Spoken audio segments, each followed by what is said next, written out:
L'objectif du coaching, c'est véritablement de permettre à la personne de trouver ses propres solutions, ses propres ressources qui vont lui permettre à elle d'être plus à l'aise face à sa problématique. On va regarder ce qui a bien marché pour pouvoir s'en servir, parce que ce qui a bien marché, c'est une forme de ressource. Il y a un autre rôle du coach qui est important, qui est d'encourager et de reconnaître les efforts, parce que ça demande une remise en question, ça demande de porter sur soi un autre regard. Et je dirais que pour moi, l'incontournable en coaching, c'est qu'il faut qu'il y ait une demande. C'est-à-dire qu'il faut qu'il y ait une volonté véritablement de se faire accompagner. Le coach, lui, il prépare l'avenir.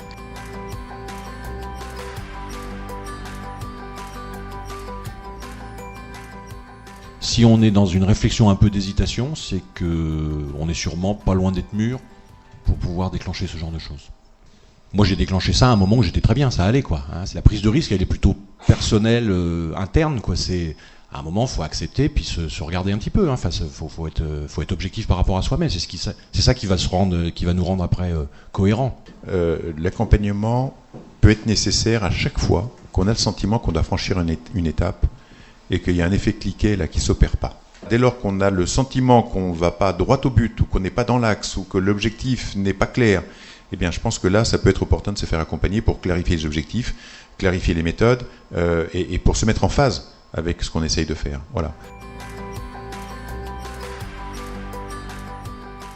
Le changement de ma posture a permis à d'autres de se positionner différemment. Ça permet de dire aux équipes, vous avez le droit, vous aussi, de bouger et de changer de posture. On n'est pas obligé d'être dans la répétition systématique.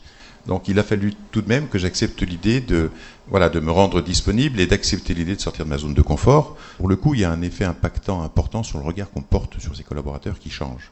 Et c'est d'ailleurs pour cela que la relation elle-même change, dès lors qu'on a nous-mêmes bougé notre regard.